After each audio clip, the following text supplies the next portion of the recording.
Once upon a time, in a beautiful land far away, lived a happy young girl named Ella. Ella lived with her father, who loved her very much. Their days were full of sunshine. Higher, Daddy, higher! But sadness came when her father passed away, leaving Ella all alone. Her stepmother, Lady Tremaine, was cold and unkind. She took over the house.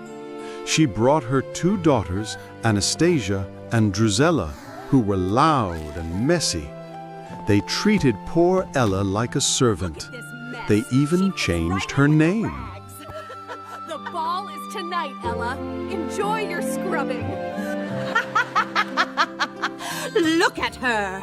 She is covered in cinders and dirt.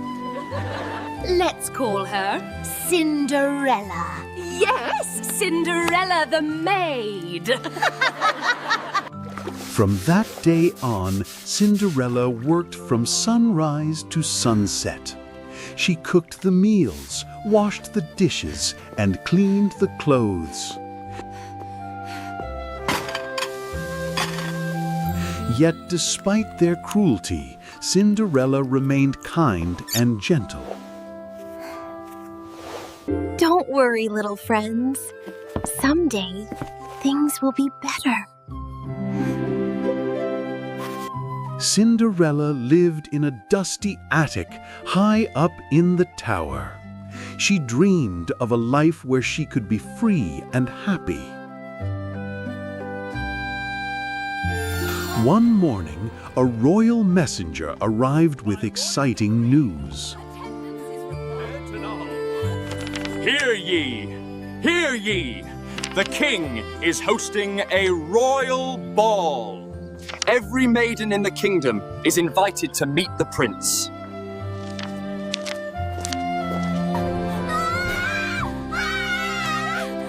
The prince. I will marry the prince and be a queen. No, he will choose me. I am much more beautiful. That means I can go too. The invitation says every maiden. You go to the ball? But you have nothing to wear, Cinderella. I can fix my mother's old dress. It will be beautiful. Cinderella worked fast. The mice and birds helped her sew.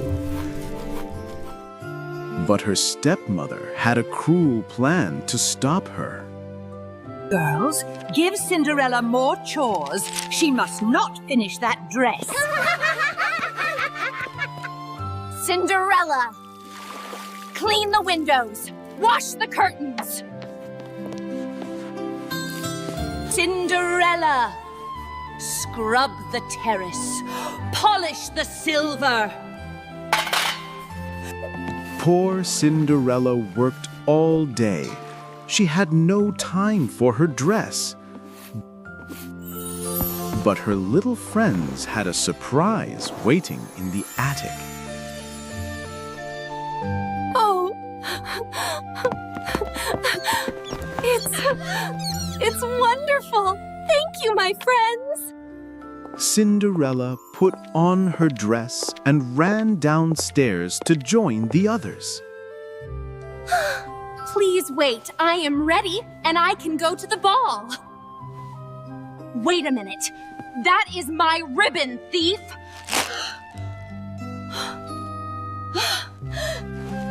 And those are my beads. You stole them! The jealous sisters tore Cinderella's beautiful dress to pieces. Come along, girls. We don't want to be late for the prince.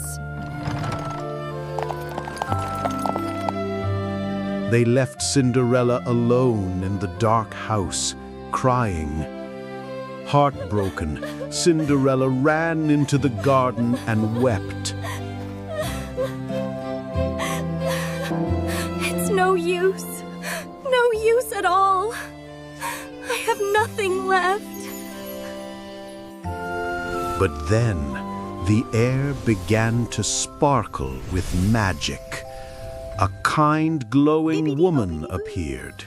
It was her fairy godmother. Everything is going to be magnificent. Dry your tears, child.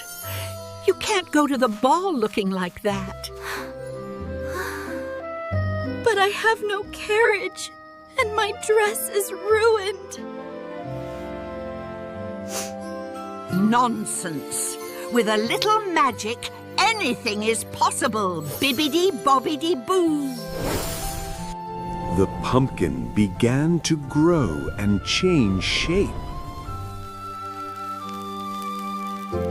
It turned into a magnificent golden carriage.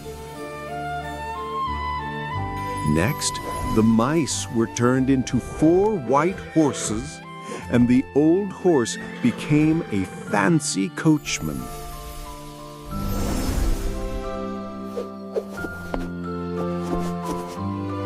It's beautiful. But my dress? Good heavens, child. We can't have that. Stand still. The magic swirled around Cinderella like a glittering wind. Her rags vanished, and a stunning blue gown appeared, and on her feet 2 slippers made of pure glass. It's like a dream. A wonderful dream come true. But listen well. The magic only lasts until midnight. When the clock strikes 12, everything will turn back. I understand. I promise to be home by midnight. Cinderella waved goodbye and rode off to the castle. At the palace, the ball had already begun. The prince was bored. He hadn't found anyone special. Then the music stopped. Everyone looked at the stairs.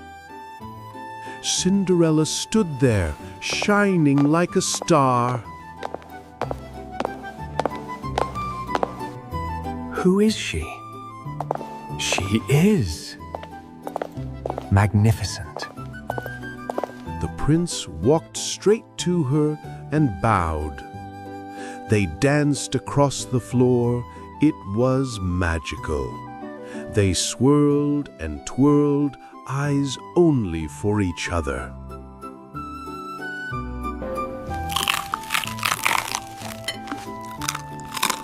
Who is that girl? I've never seen her before. The prince likes her. It's not fair. Cinderella and the prince talked and laughed all night. I feel like I have known you forever. And I feel happy. Truly happy.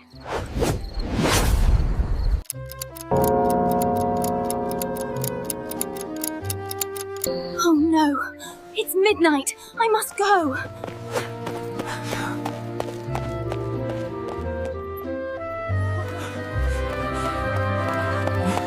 Wait! I don't even know your name! Cinderella ran as fast as she could down the stairs. In her haste, she lost one of her glass slippers. She didn't stop to get it. She jumped into her carriage. The sound of the plate shattering hit the floor at the exact moment the handcuffs clicked shut, and in that single heartbeat, everyone in the diner decided who the villain was, everyone except the little boy watching from the corner booth, clutching a toy car and whispering, "That's my dad," as 2 uniformed cops slammed an innocent waiter against the wall. The diner had always smelled like burnt coffee and second chances.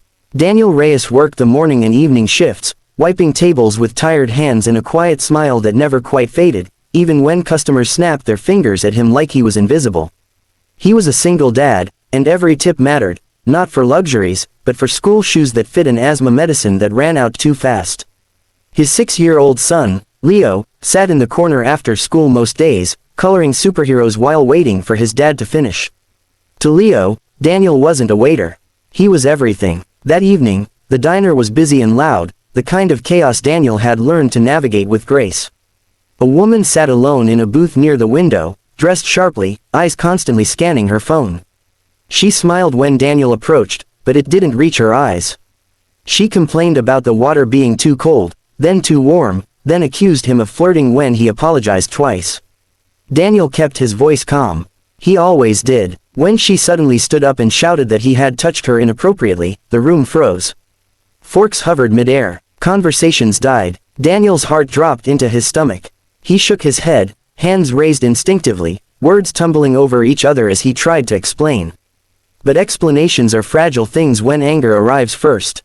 Someone had already called the police. The officers came in fast, hands on their belts, eyes scanning for a threat. The woman pointed at Daniel, tears now perfectly placed, voice trembling as she told her story. Daniel barely had time to speak before one officer grabbed his arm. He flinched, not in resistance, but in fear. The second officer twisted his wrist behind his back, pushing him forward hard enough that his forehead nearly hit the wall. Leo stood up, chairs scraping loudly across the floor. "Please don't hurt my dad," he cried, but his small voice drowned beneath the clatter and judgment filling the room. Daniel's cheek pressed against the cold tile, humiliation burning hotter than the pain in his shoulder. He wasn't thinking about himself anymore. He was thinking about Leo. About who would pick him up from school tomorrow. About how easily a lie could steal everything he had left. As the officers cuffed him, the diner manager hesitated, then quietly mentioned the cameras. The words barely registered, but one officer paused. They reviewed the footage on a grainy screen behind the counter. The room fell silent again, this time heavier. The video showed Daniel keeping his distance, his hands always visible, his posture respectful. It showed the woman reaching out, grabbing his wrist when he tried to step away. It showed the lie unraveling frame by frame. The officers slowly removed the cuffs. The woman's face drained of color. One officer cleared his throat, avoiding Daniel's eyes. "You're free to go," he muttered, as if that erased what had already happened. But freedom didn't feel the same anymore. Daniel knelt in front of Leo, holding him tight as the boy sobbed into his shoulder. People stared, some ashamed, others pretending they